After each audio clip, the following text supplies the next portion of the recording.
Nuestro primer invitado, don José, es el doctor Ramiro da Silva, pues uno de los médicos, uno de nuestros mayores y nuestros mejores informantes durante y de fuentes de información durante esta pandemia. Ramiro, buenos días, bienvenido a Next Noticias. ¿Qué tal? Buenos días, Fernando. Buenos días, ingeniero. ¿Cómo está? Ahí vamos. Gracias por la invitación. Bueno, yo creo que debemos empezar por, pues, lo que a todos nos preocupa, y es esta medicina colchicina. ¿Realmente es efectiva contra el coronavirus? Bueno, yo te diría que los que vemos pacientes y los que hacemos medicinas por años, Sí. eso a mí no me extraña, porque la colchicina es un medicamento viejísimo, sale de una planta y desde 1793 se usa en medicina. Sí. Es un medicamento que se llama o es reconocido como un antimitótico, o sea que él disminuye la replicación celular, pero se usó o se usa con mucho éxito en el tratamiento de la gota. Es un antiinflamatorio potente. También se usa como inmunomodulador y se usa en pericarditis, que es una inflamación que puede afectar nuestra vida, porque es cuando se infecta o se inflama la membrana que cubre el corazón y no lo deja latir bien. Este medicamento es un potente antiinflamatorio en esta enfermedad. En agosto empezaron a Sí. salir y en julio algunas publicaciones sobre el uso de la colchicina, salieron 2 o 3, como potente antiinflamatorio en el tratamiento temprano.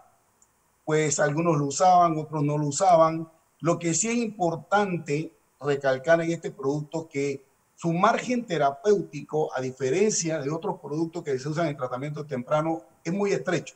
Okay. Cuando hablamos de margen terapéutico significa la dosis que se usa como tratamiento y el tiempo y dosis que puede ser tóxica. Este es un medicamento que no se debe usar más de 0.5 miligramos, 1.5 miligramos por día, o sea, 0.5 cada 8 horas. Y lo otro es que no se debe usar por más de 3 o 4 días. Y yo no dudo con las últimas informaciones que han salido, a mí no me extraña que sea un medicamento que se puede usar en el arsenal de tratamiento temprano. Sí. De hecho, yo lo he usado en algunos pacientes iniciando el proceso inflamatorio en vez de usar esteroides vía oral. Y no me extraña que este medicamento pudiera ingresar dentro del arsenal de la terapia temprana. Ahora, te digo una cosa, hay que saber farmacología y saber que esto no me va a disminuir la réplica viral. Esto me está disminuyendo inflamación. Medicamentos que han demostrado mejorar o disminuir la réplica viral, solamente lo ha hecho la hidroxicloroquina y ahora en las últimas semanas o meses se ha hablado mucho de la ivermectina. Se Eso es está lo que te puedo decir notando, como colchicina. se está notando esa disminución de casos en un hospital como lo es el Santo Tomás. Bueno, sí, yo te podría decir que me gustaría comparar el primer rebrote con el segundo rebrote. Eso es importante. En el primer rebrote, que empezó, por ejemplo, el 26 de mayo, cuando se suspendieron algunos medicamentos, este primer rebrote, a pesar de no tener más casos que ahora, fue mucho más extenso. Recuerden que nosotros tuvimos del 26 de mayo, 26 de junio, Sí. 26 de julio, y no fue hasta el 26 de agosto cuando tomamos algo de control. O sea, tuvimos prácticamente 3 meses. Sí. Ahora el rebrote empezó prácticamente 15 días después de las fiestas patrias. Empezó como el 15 o 20 de noviembre, y pasó 20 de noviembre, 20 de diciembre y 15, ni siquiera los 2 meses. Fueron como 7 semanas, prácticamente la mitad, más o menos un poquito más de la mitad del primer rebrote. Pero hay grandes diferencias. En el primer rebrote, primero, no se conocía tanto sobre las mascarillas. Había algunos Claro. inclusive que decían que las mascarillas no eran tan importantes. Ahora se conoce que las mascarillas son importantes y se conoce también que el tipo de mascarilla que hay que usar. Inclusive anteriormente no se hacía énfasis tampoco en las máscaras faciales, ahora se hace énfasis en las máscaras faciales. En ese tiempo, en el 26 de mayo y julio, el ministerio hacía trazabilidad, pero no tanta trazabilidad como lo hizo después de después de la primera quincena de agosto y como lo hace ahora. Y por otra parte, había mucho más temor de usar tratamientos tempranos, porque hay que mencionarlo, en la población. Sí. Y en ese tiempo la profilaxis pues casi no se usaba. Ahora nosotros vemos que la profilaxis es mucho más, cada vez más utilizada, que es otro punto. Y lo otro, definitivamente, que no podemos desmeritarlo, ha sido el cierre o el distanciamiento o la medida de mitigación. Pero también tenemos que decir que hacer trazabilidad, como siempre he dicho, sin intervenir, es no hacer nada. Lo que dijo el ingeniero Blandón delante es muy cierto. Más que la cantidad de pruebas, es importante ver el número de positividad. Sí. Y ese número de positividad, teniendo un virus actualmente que es un poquito más agresivo en porcentaje que el que teníamos en el mes de julio, que había en menos porcentaje, que ya existía, porque ese virus existe desde febrero del año pasado, que es el B614G. Ese virus que ahora en Panamá había un 70-75%, que era mucho más contagioso, no más mortal, sí hizo que en esta ocasión, a pesar de que conocíamos todo esto, se hubiera un incremento mucho mayor en los hospitales, porque eso sí hubo una diferencia. Sí. En la primer rebrote, nosotros tuvimos en los hospitales, por ejemplo, en mi hospital tuvimos hasta 205 pacientes. Ahora tuvimos casi 295, casi los 300 pacientes. Y también algo importante es que a pesar de que más o menos las cantidades de pacientes fueron similares, a pesar de los tiempos, es cierto que la mortalidad en esta fase ha sido un poquito más persistente y más continua. Se mantiene esa mortalidad, pero es por el gran incremento de casos que hubo en los hospitales que no permite una atención. Yo te soy honesto, muchos pacientes en un hospital no permite la atención 100% que amerita un paciente, porque no es lo mismo tener un ventilador en una sala que tener un ventilador en una unidad de cuidado intensivo. Entonces, sí hay diferencias enormes. Otra cosa, durante el 26 de mayo al 15 escasearon medicamentos como la hidroxicloroquina y la ivermectina. Ahora, en este momento de diciembre y enero, esos medicamentos no han escaseado. Entonces, son varios factores que han hecho que el primer rebrote sea diferente al segundo rebrote. Y conocemos mucho más del virus. Bueno, conocemos mucho más del virus y me quedo con el tuit que publicó la doctora López Vergés ayer sobre la detección del SARS-CoV-2 en la placenta de 2 madres tenían COVID asintomático. Es decir, esto pues, es un estudio colaborativo del Instituto Gorgas, de la doctora Mayrín Solís y de la doctora Sandra López Vergés y del Hospital Santo Tomás, es decir, y el Complejo Hospitalario Metropolitano. ¿Puede darse esto? Es decir, ¿puede el SARS-CoV-2 llegar a afectar a un neonato? O al feto. Cuando hay transmisión de una enfermedad a través de la placenta a un feto, eso se le llama transmisión vertical. Sí. Esa transmisión vertical, al principio de la pandemia, se hablaba de que no era posible o que no existía. Después, sin embargo, empezaron a haber algunos casos en República Dominicana, en España, Italia, de que se empezaron a reportar algunos casos de transmisión vertical.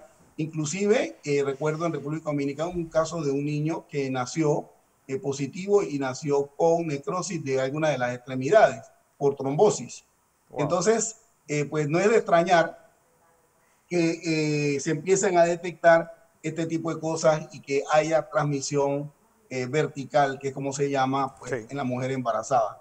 Algo que te iba a decir de lo que me preguntaste anteriormente y que ahora que recuerdo, que es importante que una mujer embarazada no se le ocurra ni a ella ni a ningún médico darle colchicina, porque a diferencia de los otros productos que no tienen ningún problema, la colchicina no se debe usar ni en embarazadas ni en pacientes con problemas hepáticos y renales.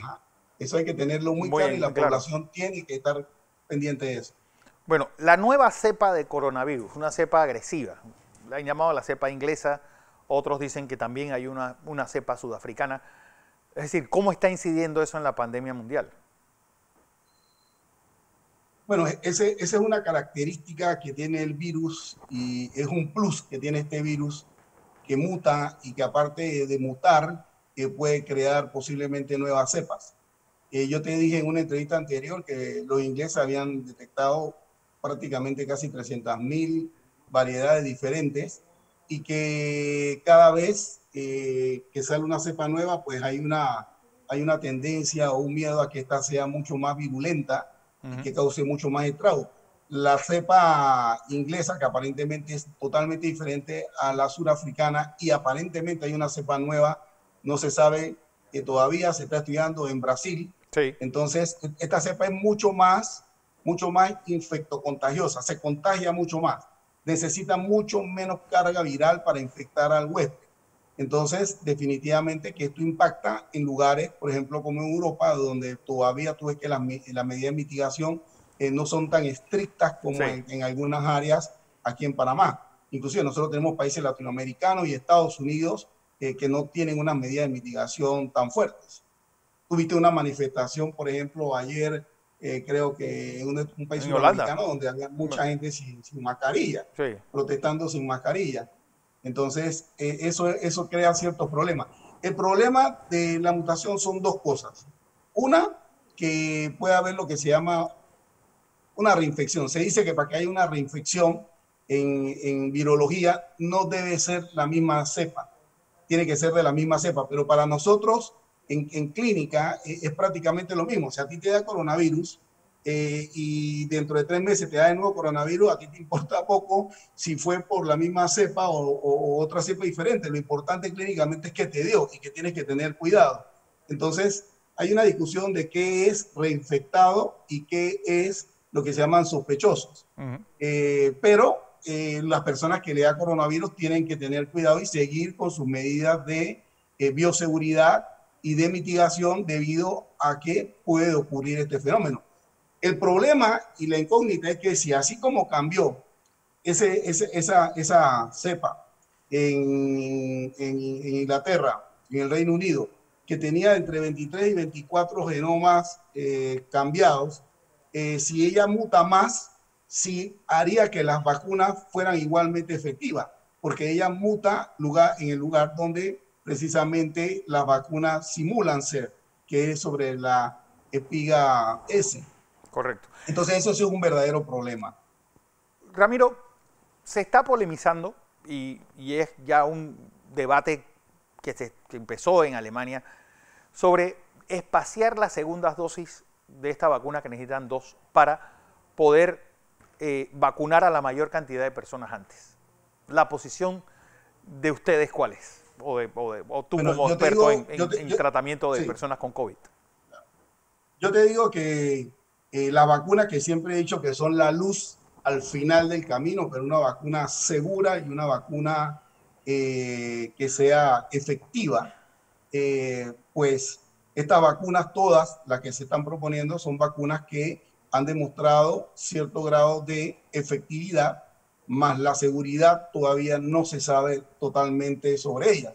Inclusive nosotros, por ejemplo, en el hospital que vacunamos a casi 800 y pico personas, nosotros vimos reacciones leves, prácticamente como en 15 a 20 personas, reacciones muy leves, pero en 7 personas vimos reacciones moderadas, sobre todo en pacientes alérgicas asmáticas, a tal punto que hubieron 3 personas que tuvimos 2 doctoras y una técnica que tuvieron que ser hospitalizadas, solamente en nuestro hospital. O sea que esta es una vacuna que debe aplicarse en algún lugar donde haya un lugar de descanso y de observación durante algunos minutos y sobre todo los pacientes que son alérgicos y asmáticos no es tan infrecuente.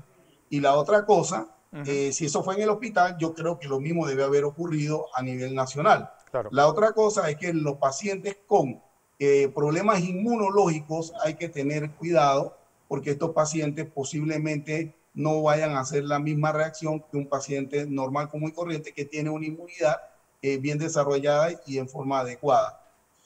Con respecto exactamente a lo que me preguntaste, a mí me parece muy raro que una compañía que hace todos sus estudios y centra todas sus noticias en que esta vacuna había que darla 20 o 21 días después y que la primera dosis solamente, no como han dicho 70% de inmunidad ni mucho menos, la primera dosis solamente daba entre 30 y 40% de inmunidad y que la segunda dosis a los 21 días, después de 7 días de colocar la segunda dosis, o sea, al mes prácticamente de estar colocada la primera dosis con la segunda dosis aplicada, pues había una inmunidad casi de un 95%. A mí me parece muy raro que la compañía no pueda cumplir en algunos países como Israel, como Italia, como en Francia, y que estos países empiecen a demandar a esta compañía y que Sí. esta compañía de la noche a la mañana sale con una serie, primero, de voceros, voceros que en otras ocasiones se han equivocado, y eso no lo digo yo, eso lo dice en su Twitter, y que ahora nos digan a nosotros y nos hagan creer a nosotros que podamos usar esta vacuna igualmente, con igual efectividad, prácticamente 42 días después. Y lo digo porque ustedes saben que la Comunidad Europea, Israel, está demandando a esta Sí, compañía por falta de entrega. Entonces, ¿quién no nos dice a nosotros dónde están los estudios? Que me claro. enseñen los estudios, que los saquen públicos los estudios. Yo quiero que estas personas que están abogando por esto se dejen de hacer política o se dejen de hacer, que dejen de responder, no sé, a otros fines, pero que sí nos demuestren dónde están los artículos, dónde están los estudios que demuestren esto, porque no me van a salir que con un estudio solamente esto está comprobado. ¿Por qué? Porque esto pone esto pone en riesgo muchas cosas. Esto pone en riesgo, uno, que la primera dosis no sea, o que la vacunación no sea efectiva. Claro. Segundo, puede haber una persona que diga, a mí me vacunaron con una norma, a mí me dijeron que me iban a vacunar 21 días después, y después que me vacuno me dicen que 42 días después. Si yo no tengo inmunidad, alguien no me dijo la verdad. Claro. Yo me vacuné bajo algunas condiciones. Yo acepté vacunarme bajo algunas condiciones, porque vacunarse sí o no sigue siendo para muchas personas, no para todas, pero para algunas personas sigue siendo un riesgo por las cosas que han ocurrido. Claro. Entonces, a mí me parece que sin tener la segunda dosis, a mí, ¿quién me garantiza que va a haber una segunda dosis y que va a llegar en el tiempo apropiado? Cuando no le han cumplido a países como Israel, que puso 40 millones por delante Sí, y porque no a le nosotros sí. cumplieron. Entonces, si no le han cumplido a países como Israel, como a Francia, Italia, nosotros que somos un país más pequeño, ¿quién me dice a mí que nos van a cumplir? Yo Así entiendo es. la prioridad, yo entiendo la urgencia de seguir vacunando, pero yo en lo particular, yo hubiera aguantado, yo hubiera aplicado la segunda dosis en el tiempo que era y no guiarme, porque ayer en la noche la Organización Mundial de la Salud, que también se ha equivocado muchas veces, y la Pfizer, imagínense, o sea, es juez y parte. Sí, La Pfizer, a veces en el problema de las demandas, dice, no, se puede aplicar también a los 42 días. Por favor, es una cuestión solamente ¿cómo te digo?, de lógica, claro. pensar que esto puede tener cosas de trasfondo. Y como yo le digo, ¿dónde están los estudios? Enséñenme los estudios. ¿Cómo dan este tipo de notificación? La OMS se está, mi interrogante es, la OMS se estará prestando nuevamente para otros fines. Pfizer estará tratando, o la compañía X estará tratando de justificar su cierre para entregar posteriormente. Son cosas que nos deben poner a meditar, y yo en lo particular pienso que fue una medida que yo no la hubiera tomado. Claro. Yo hubiera vacunado poco, pero bien, y Pero bien. seguro, como era lo inicial, ¿no? Claro. Bueno, don Ramiro da Silva, doctor, especialista en medicina interna, como siempre, un placer escucharte. Gracias.